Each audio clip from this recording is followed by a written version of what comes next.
દિવસમાં 8 કલાક આપણે કામ ના કરીએ ને તો આપણને સુવાનો અને ખાવાનો અધિકાર જ નથી. તમે વિદ્યાર્થીઓ તરીકે વેકેશનમાં હો, પરીક્ષા પૂરી થઈને તમે રાજી થાવ, હાય હવે 2 મહિના નિરાત. એ એટીટ્યુડ જ તમારો ખોટો છે. બીજે દિવસે સવારે પણ વહેલા 5 વાગે ઉઠીને જે કંઈ તમારું વ્યાયામ હોય કે વાંચન હોય કરવું જ જોઈએ. જો પ્રમુખ સ્વામી મહારાજ એમના જીવનમાં કેટલો પ્રચંડ પુરુષાર્થ કર્યો. તમે રતન ટાટા કે મુકેશ અંબાણીનું જીવન જુઓ, કેટલો પ્રચંડ પુરુષાર્થ છે. તમે વિરાટ કોહલી કે રોહિત શર્માની વાત સાંભળો, કેટલો પ્રચંડ પુરુષાર્થ છે. તમે અમિતાભ બચ્ચન કે શાહરૂખ ખાનની વાત કરો, કેટલો પ્રચંડ પુરુષાર્થ છે. આ કક્ષાએ એમને રહેવાતું જ નથી. આપણને ભૂલથી પણ કોઈ કક્ષાએ આવી કક્ષાએ રાજી થઈને મૂકી દે ને તોય 12 થી 16 કલાકના પુરુષાર્થ વગર તમે ખુરશી ઉપર બેસી પણ ના શકો. આ કક્ષાની ખુરશી છે ને 15 કલાકનો પુરુષાર્થ માંગે.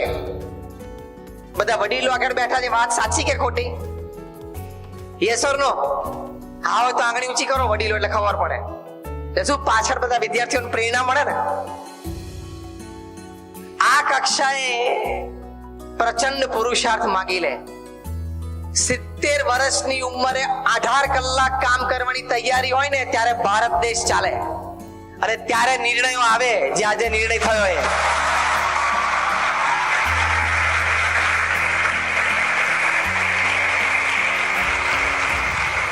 સિત્તેર વર્ષની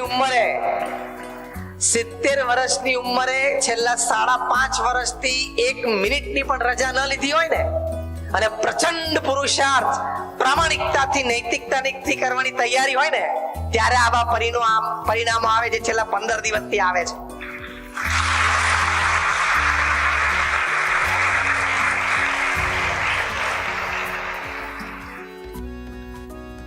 એટલે આવા આદર્શો આપણી સામે છે.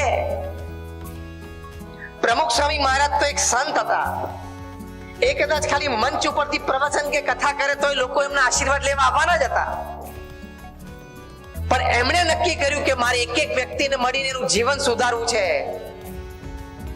પૃથ્વી પર ત્યાગાશ્રમ માટે એટલે કે સંન્યાસીઓ માટે આટલો પ્રચંડ પુરુષાર્થનો દાખલો બેસાડનાર પ્રથમ કોઈ વ્યક્તિ હોય તો એ પ્રમુખ સ્વામી મહારાજ હતા. Unbelievable hard work. એમના જીવનકાળ દરમિયાન પ્રમુખ સ્વામી મહારાજ દુનિયાના 60 દેશોમાં 18,000 ગામડાઓમાં જાતે ગયા છે. જાહેર જીવન જીવનાર કોઈ વ્યક્તિને તમે પૂછજો તો ખરા કે 18,000 ગામડાઓમાં જવું એટલે શું? લોકો પ્રમુખ સ્વામી મહારાજને પોતાના વ્યક્તિગત પારિવારિક પ્રશ્નો માટે પત્રો લખતા. એવા 7.5 લાખ પત્રો પ્રમુખ સ્વામી મહારાજે વાંચ્યા અને એનો ઉત્તર આપ્યો. At an unbelievable average of reading and answering more than 70 letters a day without a Sunday for 45 years. 45 વર્ષ સુધી રોજ પ્રમુખ સ્વામી મહારાજે 70 ઇન્કમિંગ લેટર્સ વાંચ્યા ઉત્તર આપ્યો. અને આ બધામાં જે તે વ્યક્તિએ પોતાના જીવનના વ્યક્તિગત પારિવારિક સામાજિક વ્યવસાયિક જીવનના જટિલ પ્રશ્નો લખ્યા હોય એનો ઉત્તર આપ્યો. રોજ 3 ટાઈમ 150 એમ 500 વ્યક્તિઓને વ્યક્તિગત મુલાકાત આપીને પ્રશ્નો સાંભળતા અને ઉત્તર આપતા. આજે લાખો લોકો સમાજમાં એવા છે કે જે લોકોએ પોતાના આવા પ્રશ્નો પ્રમુખ સ્વામી મહારાજ પાસે રજૂ કર્યા. પ્રમુખ સ્વામી મહારાજ એનો ઉત્તર આપ્યો, સમાધાન કરી આપ્યું અને એ સમાધાન પ્રમાણે એને કર્યું.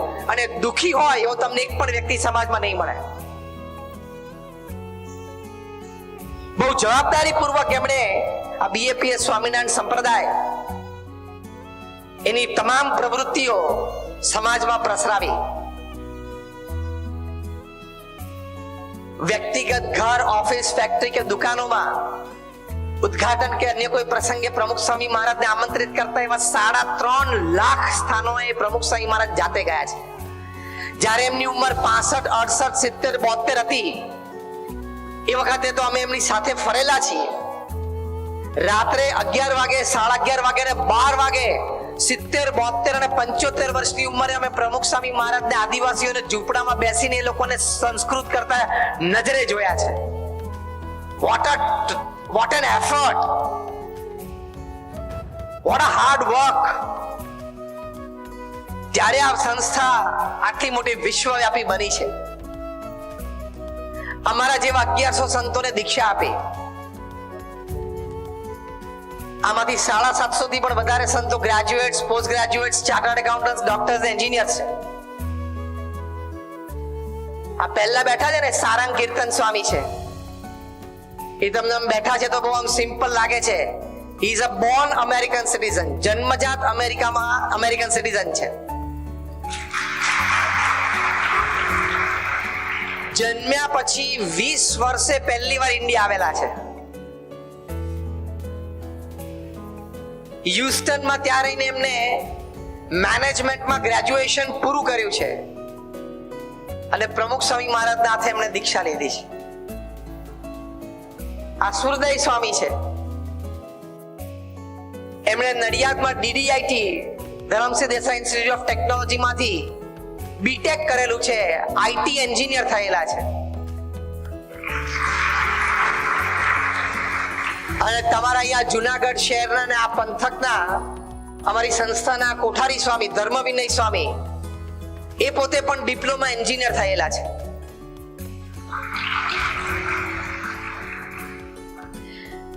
સંસ્થામાં અત્યારે 1100 સંતોમાંથી 750 થી વધારે સંતો graduate, post graduate, chartered accountants, doctors, engineer છે. એમાંથી 150 થી પણ વધારે સંતો born American and British citizen છે. એમાંથી 50 થી પણ વધારે સંતો Stanford, Harvard, Carnegie Mellon, Yale, Kellogg આવી ઇન્સ્ટિટ્યૂટ્સમાંથી ભણેલા છે. અમારા ઘણા બધા સંતો 1.5 લાખ, 2 લાખ, 2.5 લાખ ડોલરનો સેલેરી છોડીને સાધુ થયા છે. આ તો મેં તમને એટલા માટે વાત કરી કે તમને એવું ના થવું જોઈએ કે નહીં ફાવ્યું હોય, નહીં જામ્યું હોય, નહીં ગમ્યું એટલે અહીં આવી ગયા.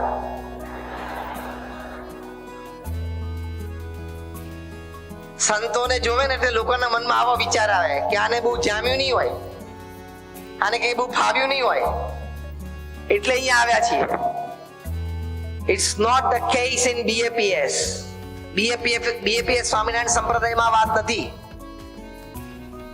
આ મેં તમને એટલા માટે વાત કરી કે પ્રમુખ સ્વામી મહારાજ આટલા યંગ, એડ્યુકેટેડ, કલ્ચર્ડ માઇન્ડ્સને મેઇન સ્ટ્રીમ સોશિયલ સર્વિસ અને મેઇન સ્ટ્રીમ સ્પિરિચ્યુઆલિટીમાં જોડી શક્યા ને, એ પણ એના જીવનની બહુ જ મોટી એક સિદ્ધિ કહેવાય. તમારા એક કે બે સંતાન ટીનેજમાં આવી ગયા હોય, યંગ એજમાં આવી ગયા હોય,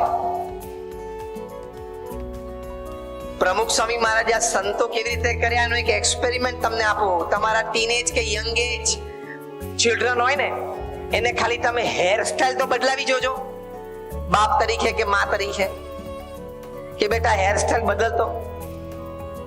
સમજીને વાતાવરણ સાનુકૂળ હોય ત્યારે સજેશન કરજો ને તો ધાર દિન મોઢે કહી દેશે that you mind your own business કહી દેશે. પ્રમુખ સ્વામી મહારાજે અમારા 1100 જણાની હેર સ્ટાઇલ, પરમાનન્ટ લાઈફસ્ટાઇલ બદલી નાખી. એમનો પાવર ના કહેવાય?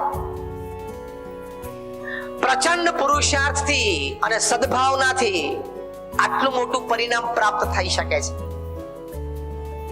એટલે પુરુષાર્થથી કોઈ દિવસ ગભરાવું નહીં. મહાપુરુષોએ હંમેશા પુરુષાર્થનો જ આશરો રાખ્યો છે. પુરુષાર્થ કરવા બેસીએ. અમારા એક વડીલ સંત છે પરમ પૂજ્ય ડોક્ટર સ્વામી, એ બહુ જ એક સરસ વાત સમજાવે છે. એ